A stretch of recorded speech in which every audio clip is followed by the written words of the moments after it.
फुलवा फूलेला आधी आधी रतिया रे आधी आधी रतिया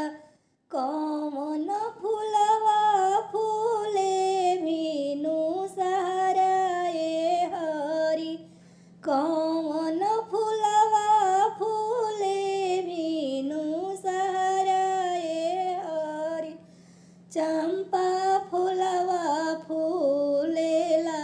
आधी आधी रतिया अरे आधी आधी रतिया चमेली फुलवा फूले मीनू सहारा हे हरि चमेली फुलवा फूले मीनू सहारा हे हरि से हो फुलवा बनब चंदन भैया के पगिया नंदन भैया के पगिया गम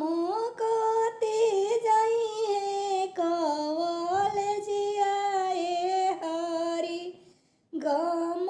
कते जाइए कचहरिया ए हरि से हो फुलवा बनबो शुभम भैया के पगिया शुभम भैया के पगिया गम कते जाइए अपना सकुलिया ए हरि कॉलेजिया के मास्टर पूछे ले कबती पूछे ले कबती के तोहरो बनले ऐसन पगिया ए हरि स्कूलिया के मास्टर पूछे ले एक बतिया पूछे ले बतिया के तोहरो बनले ऐसन पगिया ए हरि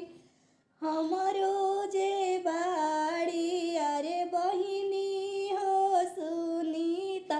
बहिनी बहिनी हो संगीता बहिनी बहिनी हो सरिता बहिनी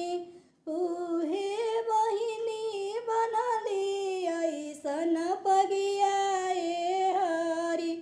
हमरो जे बाड़ी अरे बहिनी हो खुशी